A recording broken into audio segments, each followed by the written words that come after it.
Jehova, haleluya. Ndimwari vakakodzera kurumbizwa, haleluya. Ndimwari vanotinzwa patinonyengetera, Mwari watinovimba naye, haleluya. Toda kuti tivarumbidze mangwanani ano. Tatotanga kuvarumbidza patati tichivanamata. Izvezvi takungovarumbidza tichivayimbira, tichivatambira, haleluya.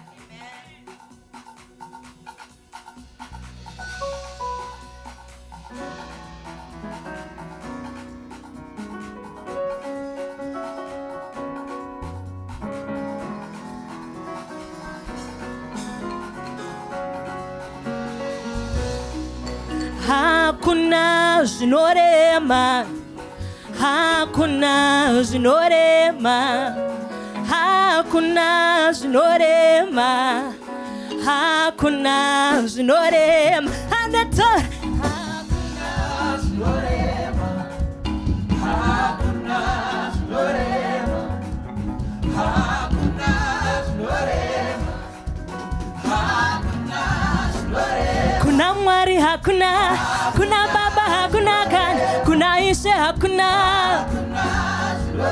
kuna Mwari hakuna, kuna Baba hakuna kan, kuna Ishe hakuna.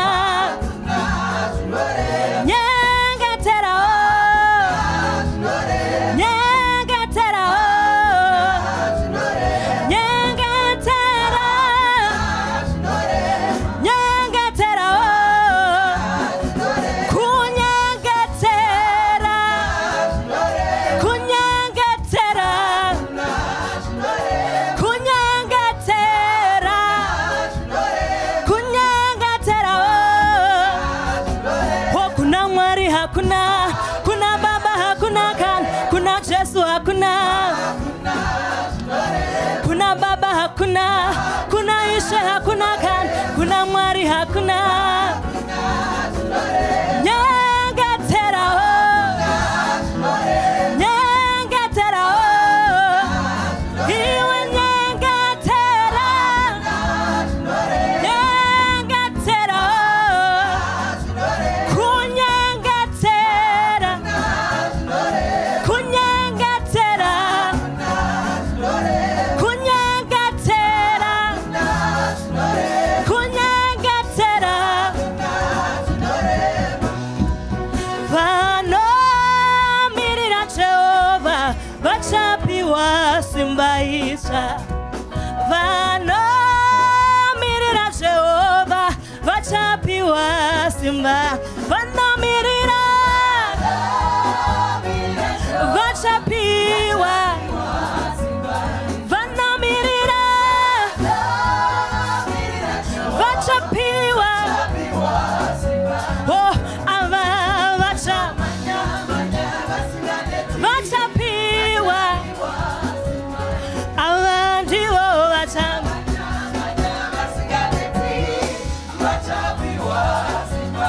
vanomirira vachapiwa, vanomirira vachapiwa, ava ndivo vachapiwa, ava ndivo vachapiwa. Ngativamanya tsora,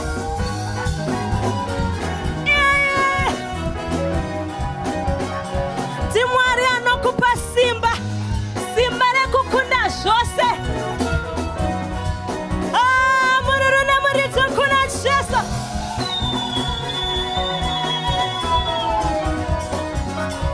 One more time on.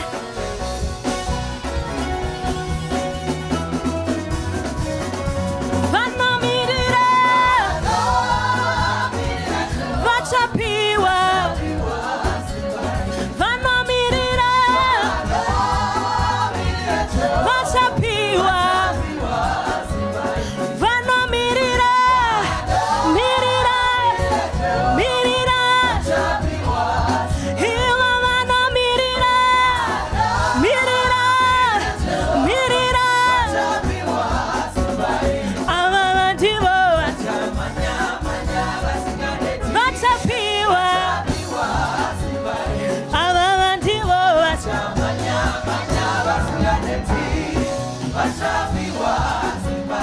Hosana, hosana.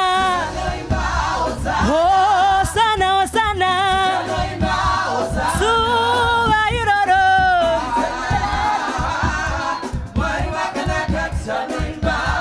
Hosana, hosana.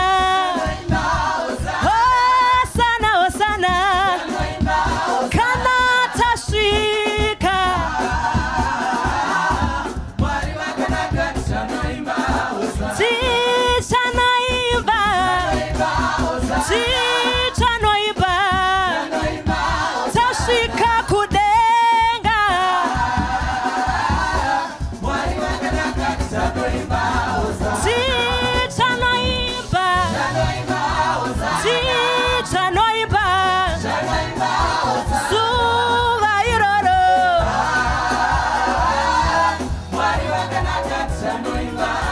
Hosana, hosana.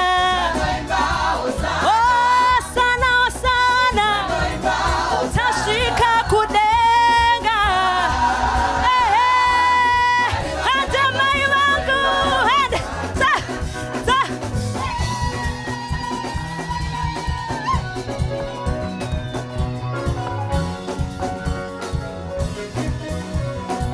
Izvi zvinoda vanofarira kwavari kuenda, vasingatarise pavari izvezvi, asi vanofarira kuti rimwe zuva tine kwatiri kuenda, kwatichamurumbidza, kwatichafara, kwatichagara naye.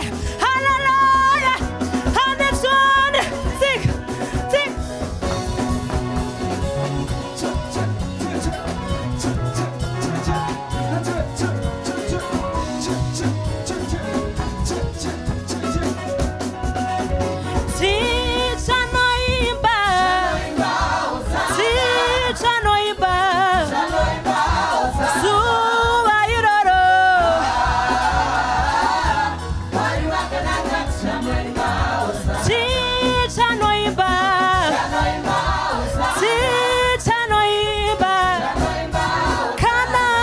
Tsika!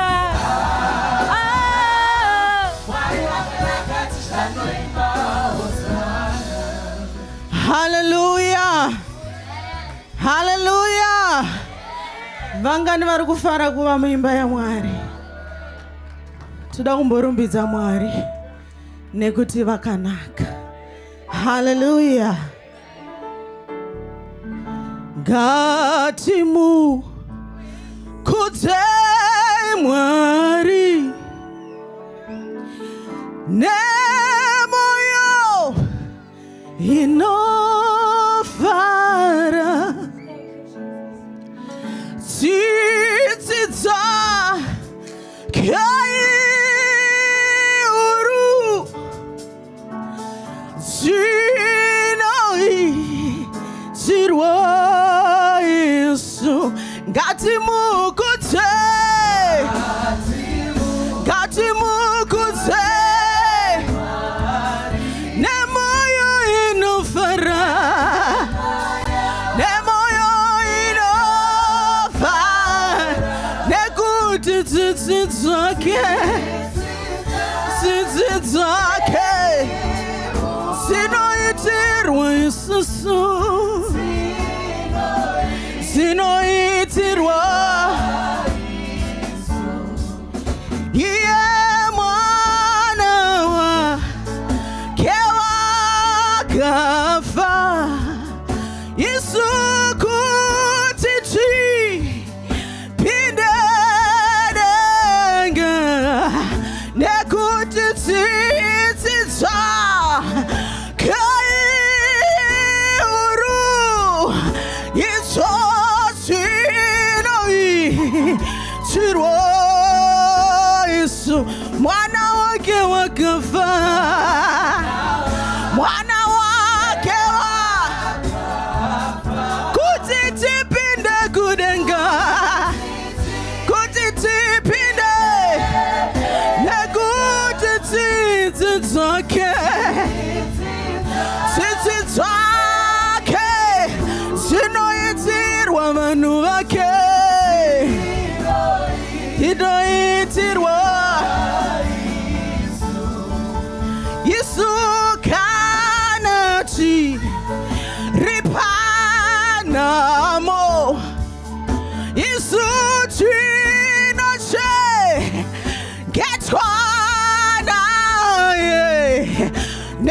tsitsi tsake, oh tsitsi tsake, tsitsi tsake, tsitsi tsake, sinoi sirwa kana chiripa nomo,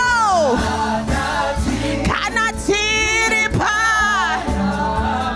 mwari vanotichengeta, tinochengeta nekuti tsitsi tsake, ewo tsitsi tsake, sinoitirwa isusu, sinoitirwa madikani ndati tsitsi tsake, tsitsi tsake, sinoitirwa vanhu vake, sinoitirwa vana mai ndati tsitsi tsake, vana baba ndati tsitsi tsake, vakomana ndati tsitsi tsake, sinoitirwa avasikana ndati tsitsi tsake, oh tsitsi tsake, sinoitirwa vana vake, sinoitirwa amadikani ndati tsitsi tsake, tsitsi tsake, sinoitirwa vanhu vake, sinoitirwa avasikana ndati tsitsi tsake, tsitsi tsake, sinoitirwa vanhu vake.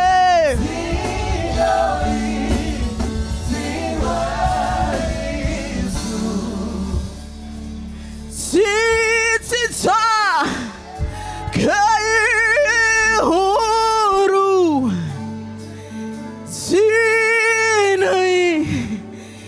sinoitirwa Yesu, nyangwe tichitambudzika anotiraramisa, sinoitirwa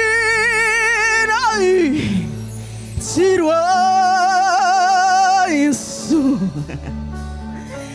kunyangwe tiri pahondo Mwari wedu anotikundisa,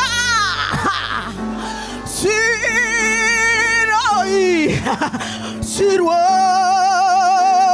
Yesu, yerabakasa nyangwe tichirwara anotirapa Mwari uyu, anotirapa tsitsi tsake, zvinoitirwa vanhu vake, rabakasata, zvinoitirwa vanhu vake, zvinoitirwa vanhu vake, zviri pano nenyasha dzake, zviri pano netsitsi dzake, zviri pano nengoni dzake, tsitsi dzake Jesu, orabakasakateterebo sakabaha, yendaria baseka tarabahanda, yerabakasia tatarabasa, yekatataria makasauta, murenaria bashikarabaha, oh makatendeka Jesu, tinotenda nenyasha Mwari, atina kufanira Baba, asimakachirangarira, atina kukotsera, asimakachikwanisa munyasha, atina kufanira, asimunotirangarira, zvinoitirwa Yesu. Oh, we thank you, Jesus. Come on, somebody, let us not tire.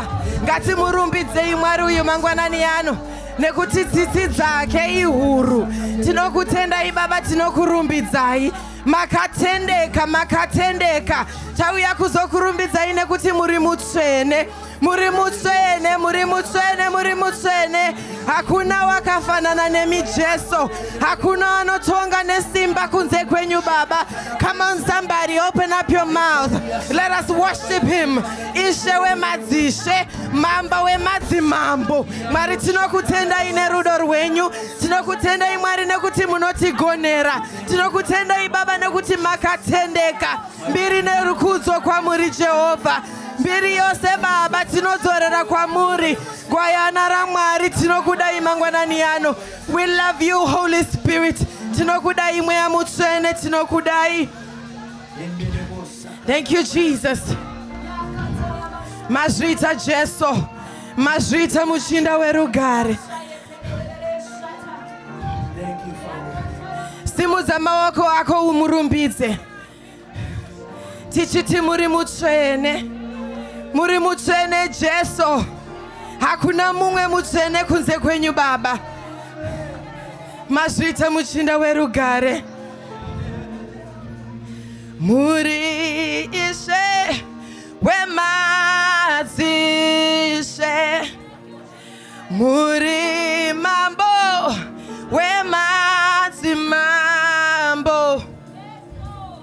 Mutsvene, mutsvene, mutsvene, mutsvene. Muri Ishe wemadzishe. Takudaidzai mambo wemadzimambo. Mutsvene, mutsvene, mutsvene. Oh mutsvene, mutsvene. Muri mutsvene. Oh muri mutsvene. Mutsvene, mutsvene. Tasimudza maoko. Tichiti mutsvene, mutsvene. Oh mutsvene. Toimba mutsvene. Muri mutsvene. Oh toimba mutsvene. Taimba mutsvene. Muri mutsvene Baba.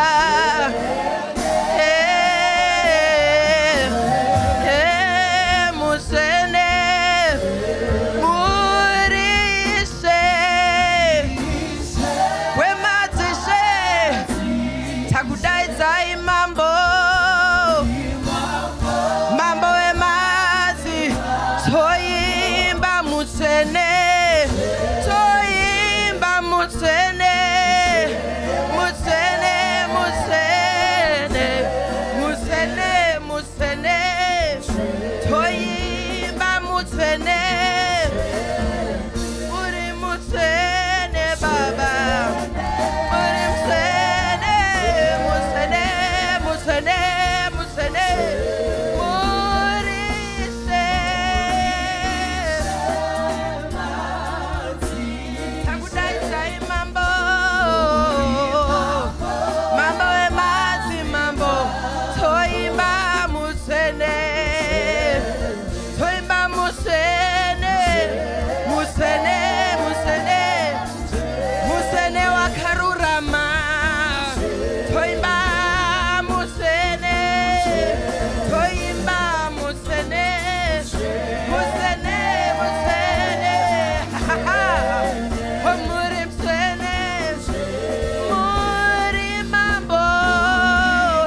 makarurama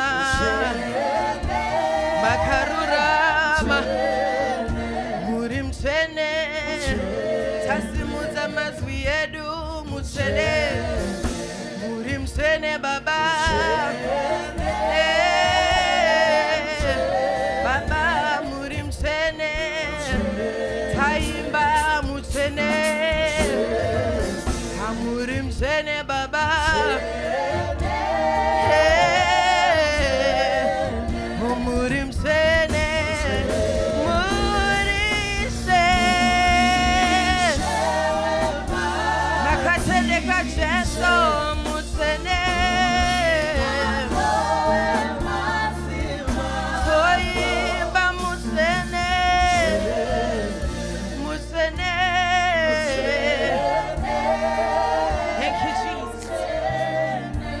Mutsene, di mutsene, mutsene, mutsene,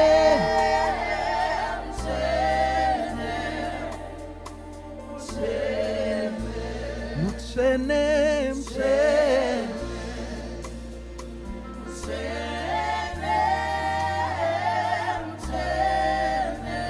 mutsene,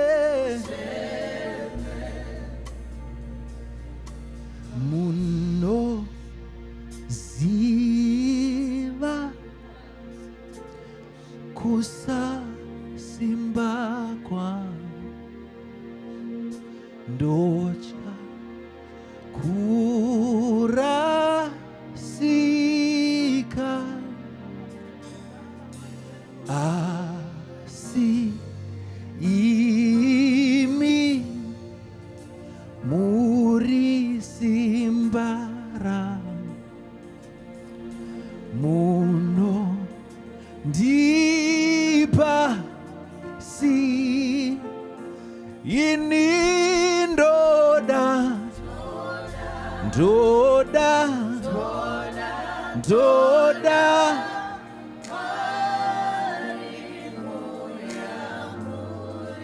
muri wangu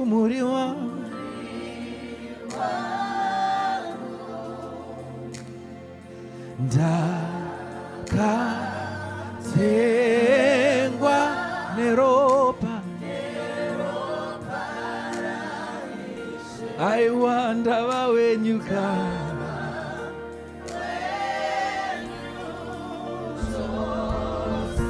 ini ndomuda ndoda mwari muri aiwa ndakatemba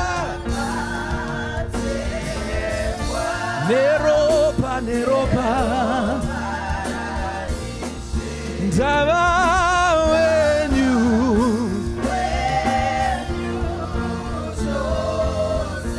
aiwa ndoda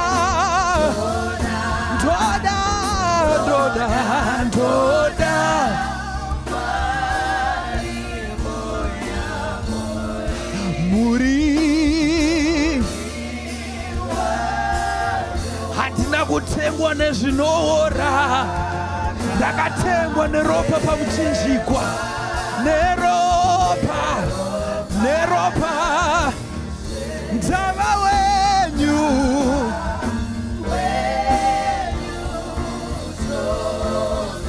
ini ndoda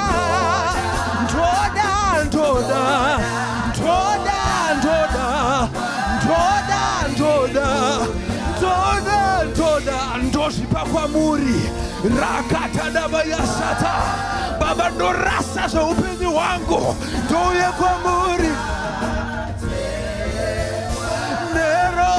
neropa ndava wenyu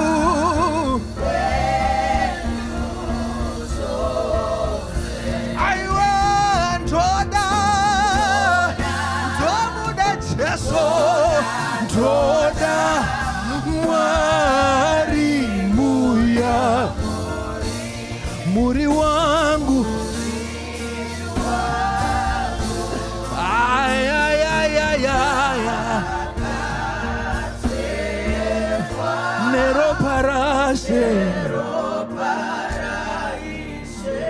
Tava wenyu chose.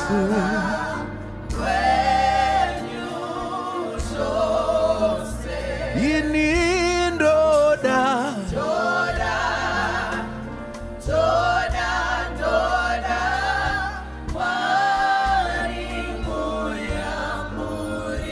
Muri wangu.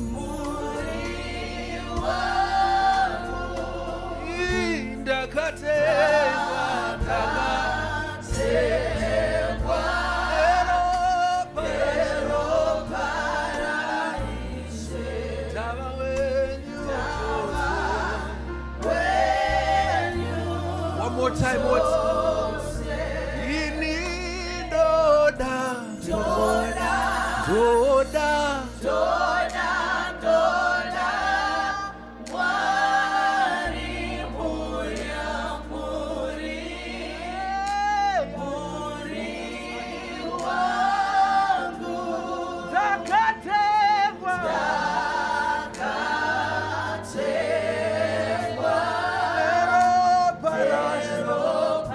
paraishe, tava wenyu, tava wenyu chose.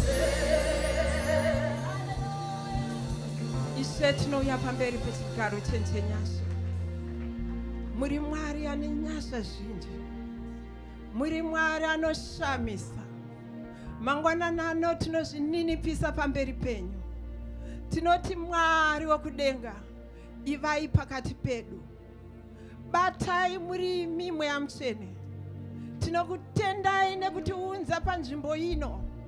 Muna chinangwa chamatiunzira panzvimbo ino.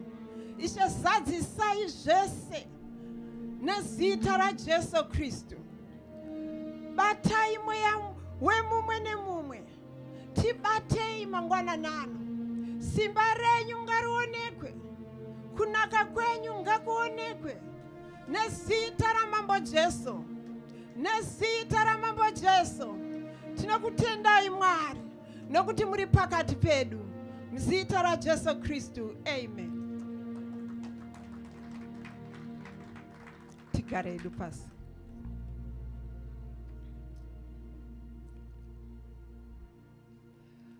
Mangwanani ano ndinoda kutenda Mwari. Mwari atiunza pamberi pake. Tiri pamberi paMwari mangwanani ano. Iwe wauya panzvimbo ino nhasi uri pamberi paMwari. Hausi pabhenji aiwa, hausi, uri pamberi paMwari. Tinoda kumutenda nokuti hatiuye tega kuchechi. Tinotopushwa neMweya Mutsvene. That's why tiri pano. Saka mangwanani ano ndinoda kutenda Mwari. Ndichigamuchira senior pastor vedu, Pastor Dr. Sundire, Bishop Sundire. Namai Sundire, I welcome you and I love you in the name of Jesus. Ndinoda kugamuchira vafundisi vese vatinavo pakati pedu. Takakomberedzwa nevafundisi vanoshamisa. Takakomberedzwa nevafundisi vanoda Mwari. Saka ndinokugamuchirai muzita raJesu. Ndinogamuchira ma-elders. Tine ma-elders pakati pedu. Vanoongorora kuti zvinhu zviri kufamba sei. Tinovagamuchira nezita raJesu. Mwari akukomborerei. Nemadhikoni ese ari muno nechechi yese yaJesu Kristu. Ndinokugamuchirai nezita raJesu. I welcome you in the name of Jesus. Amen. Amen. Shoko randinaro ipfupi pfupi. Asi title yeshoko inoti rise to power. Haugone kusumukira uri wega. Unotosumukira nevamwe. Vamwe ndo vanotoita kuti vakusumudzire. Saka mangwanani ano ndine shoko rinozikanwa nemunhu wese. Ndinokumbira mai mundiverengere Genesis chapter 41 mavesi amunawo. Genesis chapter 41. I'll start from verse 25. Then I'll read 33, 38, 41 to 44, and 56. So I'll be reading as I've said. Then Joseph said to Pharaoh, "The dreams of Pharaoh are one. God has revealed to Pharaoh what he is about to do." 33. Now therefore let Pharaoh select a discerning and wise man and set him over the land of Egypt. 38. And Pharaoh said to his servants, "Can we find a man like this, in whom is the Spirit of God?" 41 to 44. And Pharaoh said to Joseph, "See, I have set you over all the land of Egypt." Then Pharaoh took his signet ring from his hand and put it on Joseph's hand, and clothed him in garments of fine linen, and put a gold chain about his neck. 43. And he made him ride his second chariot, and they called out before him, "Bow the knee." Thus he set him over all the land of Egypt. Moreover, Pharaoh said to Joseph, "I am Pharaoh, and without your consent, no one shall lift up hand or foot in all the land of Egypt." 56. So when the famine had spread all over the land, Joseph opened all the storehouses and sold to the Egyptians, for the famine was severe in the land of Egypt. May God bless the reading of this word. Amen. Amen. We all tinoziva shoko iri tese. Hapana asingazive story ya Joseph. But story iyoyi inondinakidza. Joseph patawerenga panapa. Joseph atopindana nezvakawanda. And amira pamberi paFaro. Atsanangura dream ya Faro. Faro agutsikana. Now Joseph amira achitarisira kuti kune humwe uronga hungaite Faro. But Mwari akanga atopa urongo kuna Faro. Paakatanga kuti ndiani ane mweya waMwari pakati pedu. Ndiani panapa achivunza vakuru veparliament, vanhu manobles makuru emuEgypt, kuti taakuda munhu anoziva zvekuita. Saka pano pari kudiwa munhu ane mweya waMwari, anogona kutsanangura dream. Vanhu vese vakatarisana, hapana angachigona kutsanangura dream. Vanhu vese vakatarisana vakaona kuti aiwa, Joseph ndiye wega anogona kutora chigaro ichi. Chigaro ichi changa chakakura kuteera Faro, mambo mukuru wemuEgypt. Chigaro chaishamisira. Vanhu vese vakati zii, foreigner achitora chigaro. Amen. Where are you today? Vanhu vese vakatarisa, vakanyarara, vakatarisa pasi, vachitorerwa chigaro chepamusoro-soro neforeigner, a convict, angabuda mujeri. Mangwanano, who are you? Who are you this morning? Ndiwe ani? Mangwanano wakamira papi nemhuri yako. Wakamira papi uri iwewe. Iyi true story. Mwari zvaanoita kana akuda kuita new season, anoronga.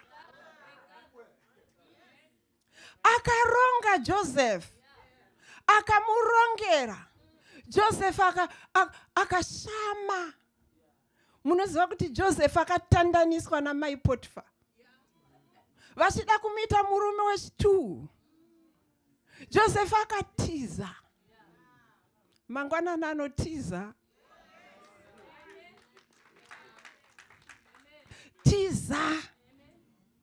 Number one thing, run away from sin. Run. Run. Sekunge waona cobra. Run. Hazvina basa kuti ishamwari. Hazvina basa kuti ndiani tiza. Une mweya wa Mwari iwe. Une mweya wa Mwari mauri. Uri munhu anoshamisa. Nyika yese inokutya iwe. Unoti uchifamba apa madhimoni anotiza. Hausi munhu wemanga manga. Tiza. Panapa tinoona Joseph achinzi now Joseph ndiye akutoita in charge. Hapana mumwe achakunda Joseph. Pharaoh akabva ati ndakukupa golden ring yangu, ndakukupa linen yangu, ndakukupa chariot yangu, ndine machariots 2, 1 yako. Panofamba chariot ya Joseph, mese pfugamai. Not Mwari wekudenga. Mwari wekudenga anoshamisa. Rimwe zuva inini ndiri paDubai. Ndakanzi Grace Mutasa. Kubva ndaenda ndichishama kuti inini ndiri paDubai ndiri kudedzwa kuti Grace Mutasa. Zvikanzi wakukwira first class. Uchibva muDubai uchienda kuChina first class. Munoiziva inonzi A380. Ndo yandakakwira. Ndikashama. Mwari watinonamata isi saso manga. Hazvina basa uri foreigner iwewe. Hazvina basa mamiriro ezvinhu. Chitsunga. Sa Joseph. Mira. Joseph haana kutarisa kuti kuvengwa kwandakaita. Hama dzangu dzakandivenga achingoramba achinetseka. Sumuka. Usatarisane nezvanga zvichiitika. Ibva ipapo. Mwari vachagadzirisa zvese. Mwari vanogona kugadzirisa chese chinhu cheupenyu hwako. Hapana chavasingagadzirise. He wants you to rise to power. Mangwanana, I'm encouraging us all. Tese neni. Tiri kuencourageana kuti hazvina basa. Joseph akati hazvina basa. Haana kupera simba kuti my Potiphar maybe rega ndibvume. Akati no.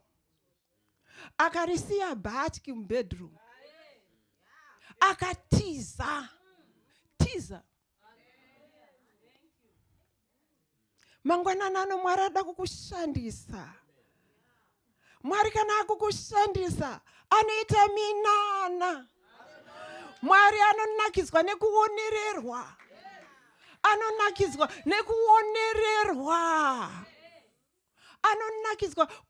wakuonekwa ndiwe. Mwari vakatarisa so vari kudenga. Ngirozi dzichiminista dzinenge dzitoripo dzichiminista. Hazvina basa kuti wapindana nechii. Hazvina basa kuti wavengwa waita sei. Hazvina basa. Uchakwirira chete. Uri foreigner uchakwirira chete. Kuna Mwari hakuna foreigner. Nokuti nyika nekuzara kwayo ndiyaJehovha. Mangwananano, I want to encourage us. Be encouraged. Kwanza kuna James chapter 4 verse 7. Submit to God. Resist the devil. Itawe kudzinga Satani. Itawe kudzinga ukaona akunyangira dzinga tiza. resist him with all your power. And he will flee. He will flee. Because Mwari ane chekuita neupenyu hwako. Mwari ane chekuita newe. Hapana munhu anoenda anywhere for ne accident. Hallelujah. Sometimes tinotarisa tichifunga kuti aiwa inina nditombogoni. Portfolio ya Joseph yakanga iri interpretation of dreams. God's presence. Mari. 2. Nyika ichiti ndezvemanga manga isi tine takazodai tikadai so. Asi kuna Mwari hakuna zvese izvozvo. ZvaMwari portfolio hainzwisisike nenyika. Asi Mwari kana akuunganidza vanhu ane plani. Akanga aine plani naJoseph. Plani yake yakanga iri yekuunganidza vanhu muEgypt. Plani yake yakanga iri yekuti iye azikanwe. Nokuti vanhu vanga vasingazive Mwari. MuEgypt vanga vasingazive Mwari. Nyika yese yanga isingazive Mwari. Mwari akaunza nzara inotyisa. Vekutanga vakauya ndiJacob aiziva Mwari nemhuri yake yese. And achisvika muEgypt akasvika in style Jacob nemhuri yake yese nemhuka dzake dzese. Akanzi ava vanoenda kuGoshen. Goshen yanga iri prime area. Prime area yemuEgypt. Yaidiwa nemunhu wese ndokwakaendeswa naJacob. Nokuti vaiziva Mwari. The next thing, Mwari aunganidza vanhu vake panzvimbo 1. Vese naJoseph vapanzvimbo 1. Plani yaMwari ndeyekuti uunganidza together. Kana akuronga zvitsva anotiunganidza together. Thank you, Pastor. Anotiunganidza pamwe chete. Otiisa panzvimbo 1. Totanga kudzidzana. Totanga kuchiti tichinyara. Vainyara Joseph nezvavakamuitira. Vaimunyara vachishaya kuziva kuti vofambira pasi here voita sei. Nekunyara. Vachanyara. Vachanyara. Nezita raJesu. Nokuti Mwari unonamata. Ndi Mwari anoshamisa. Ndi Mwari anochinja zvinhu. Mwari angatochinja maseasons. Season yemuupenyu hwako ngaichinje nhasi. Season yeupenyu hwako ngaichinje nhasi.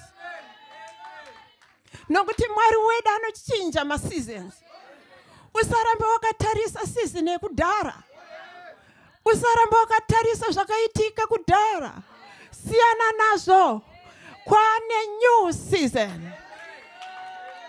Mwari ane urongwa hutsva mangwanani ano. Mwari arida kuti zvinhu zvichinje. Asi arida kuti iwewe umire panzvimbo. Arida kuti umire panzvimbo.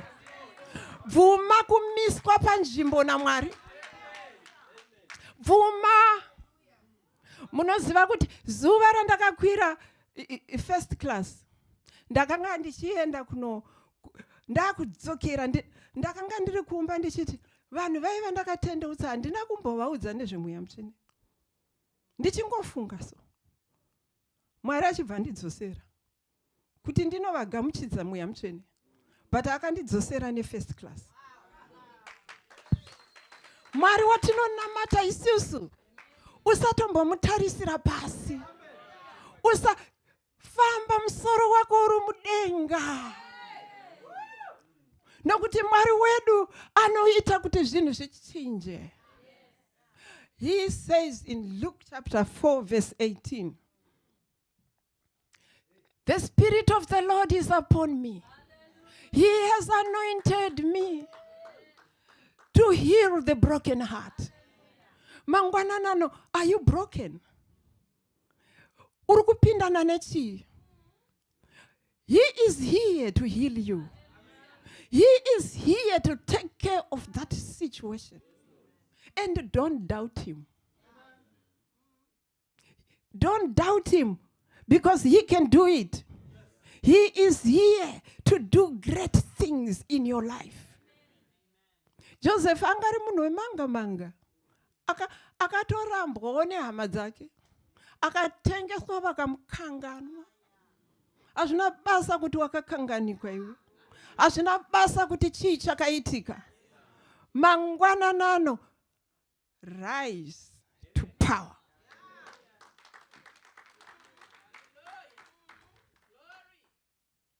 Shoko ra Mwari rinoti kuna Luke chapter 12 verse 49. Jesu iye pachake anoti, I've come to set fire on earth. So mangwananano, Mwari ari kutiunganidza. Saka arida kuti fire ita sei? Itungire. Inotungira sei? Tsvaga mumwe munhu unamate naye. Usataure anything. Ingoti ndafonera kuti ndinamate newe. Fire yakutotungira.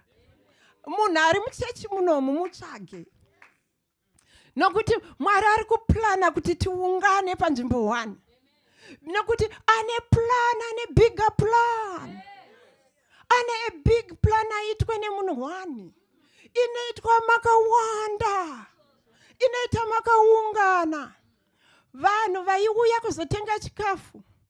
Number 1 vaibvunza kuti makaziva sei kuti kuchaitika nzara.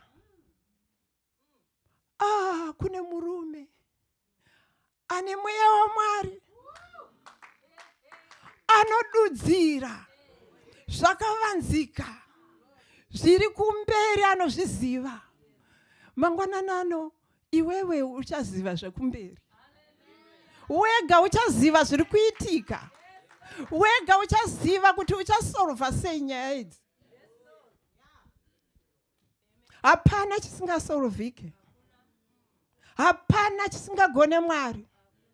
Mwari anogona. Tinogona kutaura zvakawanda. Mwari anogona stereki. When he says, I have come to set the captives free.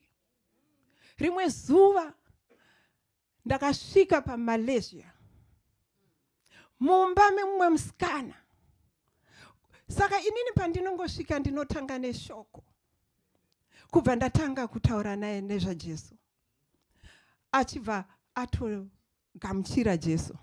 Saka iye achibva atoti kwandiri, zicheni radambuka. Akandiudza akati kune zicheni ranga rakakomberedza gumbo rekuraitiri. Cheni yacho akaitarisa, akaona hasi kuona kwairi kubva. Asi hanzi zipedlock lacho radumbuka nepakati. Saka macheni ndeshuwa. Mhuri dziri pamacheni. Ana baba vari pamacheni. Ana mai vari pamacheni. Dambura. You have the power. And isusu hatina kutomboita munamato mukuru, ndakangomugamuchidza Jesu. Cheni ikadambuka. Ko iwewe mwana waMwari, macheni ese ngaadambuke nezita raJesu mangwananano. Macheni ese dambura. Une simba iwewe rekudambura macheni. Dambura macheni. Kwanzina mambo Jesu, I have come to set fire on earth. Fire. Muno muharvest. Muno zakana watungidza moto. Unobatira uchingoenda. Moto unoramba uchienda. Unoramba uchingoenda. Uchibatana. Hauti apa. Unobatana uchienda. And moto une simba rekudestroya. And Mwari ari kuti gore rino 2026 is a year of togetherness. Nokuti iye atori mune plan. It's a new season for Harvest International. And Mwari ane plan. And munoziva kuti vanhu vese vaisvika muEgypt vakasvika. Vanga vasingabve vasina kunoona Goshen. Yeah. Nokuti Goshen hanzi mhuka dzavo hadzina kufa. 7 years of drought. Mhuka hadzina kufa. KuGoshen kwanga kuri hive of activity. KuGoshen. Vachinoona Jacob, baba vemwana ana Mwari mari. Mwari ari mauri wewe.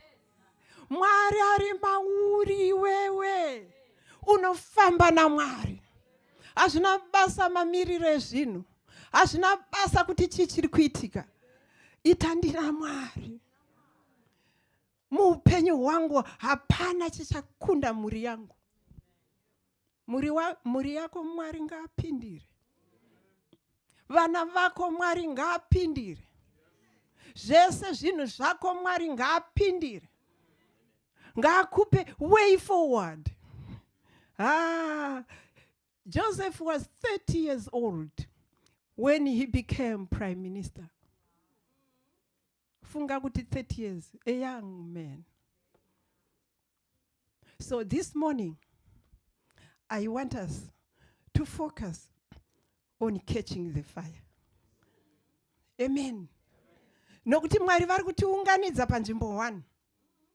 Mwari ari kutiunganidza panzvimbo 1 kuti timuzive.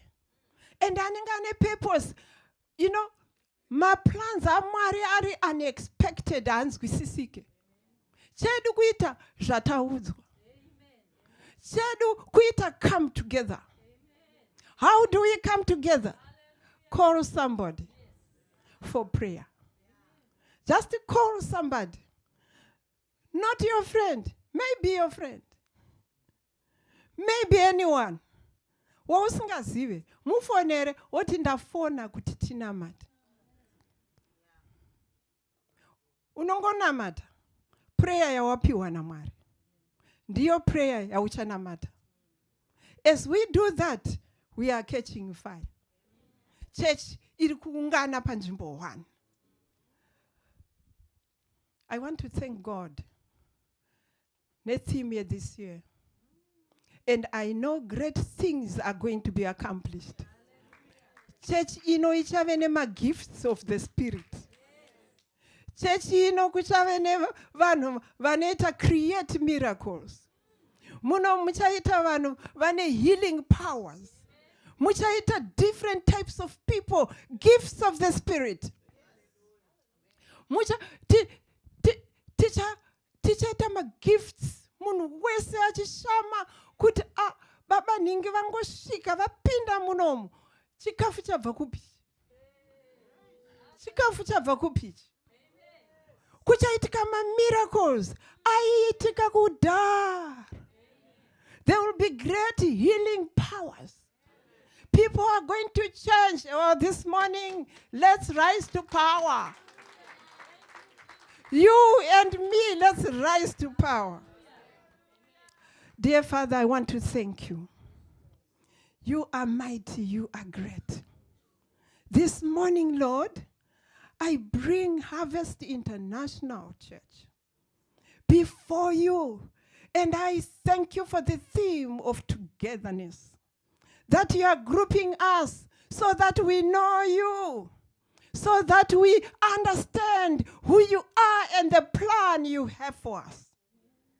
Father, I thank you that we are going to witness the greatest manifestation of power and fire in our homes.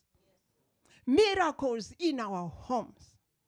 Miracles in the church. Miracles when we go out. The world shall know us because you are making us to be rising to power.